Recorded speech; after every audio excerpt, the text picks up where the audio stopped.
নাচের যে ভিডিওগুলো ভাইরাল হয়েছে তাদের অনেকেই অচেনা মুখ মনে হয়, আসলে তারা কারা? তারা ডিরেক্টরস গিল্ডের কেউ না।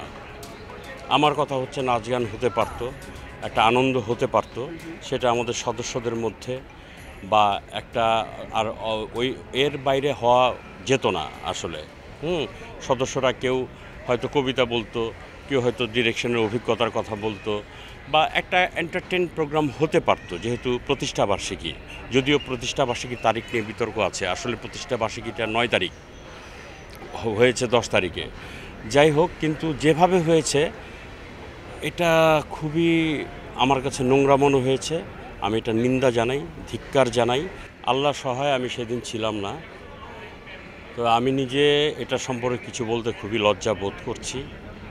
নগদের কাছে সব গ্রাহকই প্রিয়, তাই তো সারা দেশে ক্যাশ আউট চার্জ সবচেয়ে কম।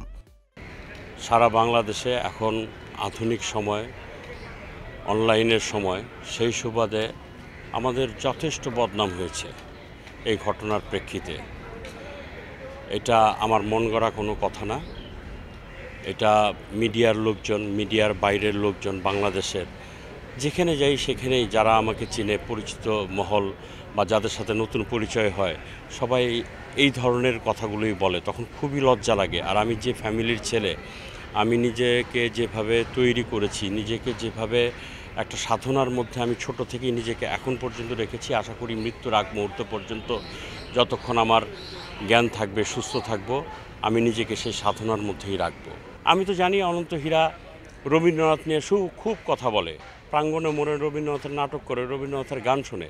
তো তার নেতৃত্বে ডিরেক্টরস গিল্ডে যদি এই প্রোগ্রাম হয়, এই অশালীন নৃত্য হয়, মুজরা টাইপের প্রোগ্রাম হয়, তাহলে এটা কি সব ফেক, ভণ্ডামি?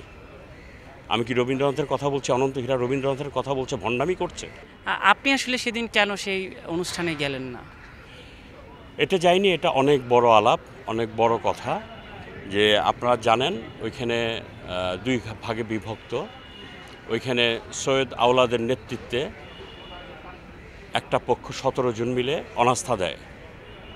সভাপতি এবং সাধারণ সম্পাদক এবং সাংগঠনিক সম্পাদকের স্বেচ্ছাচারিতা, তাদের অনিয়ম কাজকর্মে, তাদের অনেক এটা তারা 20টা পয়েন্ট না 18টা পয়েন্ট তুলে ধরেছিল। আমার এখন সব মনে নাই সেগুলো পয়েন্টগুলো। আমার কাছে, আমি যখন এজিএমে গিয়েছিলাম, আমি হাতে কাগজ পেয়েছিলাম, আমার কাছে যুক্তিযুক্ত মনে হয়েছে।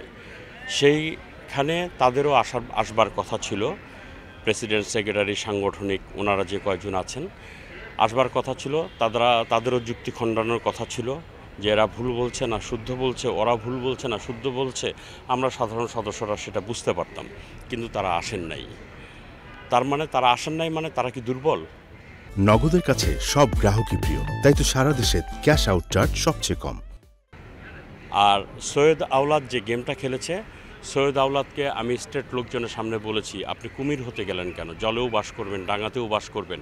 আপনি এদেরকে নিয়ে নেতৃত্ব দিয়ে অনাস্থা প্রয়োগ করলেন, আবার ওদের সাথে যে আপনি সব কাজকর্ম করছেন, তাহলে আপনি অনাস্থায় আসলেন কেন? আপনার মতো একজন সিনিয়র মানুষ।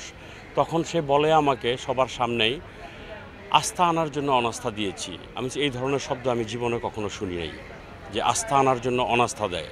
অনাস্থা তো অনাস্থাই, এর পক্ষে বিপক্ষে যুক্তি থাকতে পারে, নানান কিছু থাকতে পারে। একটা অবস্থান তৈরি হওয়ার পরেই তো অনাস্থায় যায়, এটা কেমন কথা? তো সৈয়দ আওলাদ খুবই ব্লান্ডার করেছে এই জায়গাটা। তারপরে তো আমরা চেষ্টা করেছি, 2টা এজিএম হয়েছে, তারপরে ওই লাবলু ভাই, রাকায়েত, তারপরে অলিক, ইমরাউল রাফাত, রোকেয়া প্রাচী আপা, এরকম 7 জনের একটা কমিটি করে দেওয়া হয়েছিল এটা নেগোশিয়েট করার জন্য। কিন্তু ওরা আমাদের যে আরেকটা সব সংগঠন মিলে একটা, ওদের তো কথা শোনেই নাই। আরেকটা সংগঠন ছিল এফটিপিওর কথাও শুনে নাই। এফটিপিও বলেছিল যে তোমাদের সমস্যা তোমরা সমাধান করবে, কিন্তু সেটা এজিএম করে সাধারণ সদস্যদের নিয়ে, সাধারণ সদস্যদের কাছে তোমরা 2 পক্ষই তোমাদের মতামত তুলে দাও। সেটা তারা না করে একের পর একজনকে বহিষ্কার করছে, একের পর একজনকে কোয়াপ করছে। কিভাবে করছে? এই ইস্যুটাকে কেন্দ্র করে আপনি আসলে বর্তমান কমিটি যারা আছে তাদেরকে উদ্দেশ্য করে কি বলতে চান? আমি উদ্দেশ্য করে বলতে চাই, এটা যা হবার হয়ে গেছে, আর বেশি দূর এগোতে দেওয়া যাবে না। আমি শুনেছি 27 তারিখ ওটা এজিএম ডেকেছে। আমার মনে হয় এই এজিএমে সবার একটু শুভ বুদ্ধি নিয়ে এটা সুন্দর সুষ্ঠু সমাধান করা দরকার।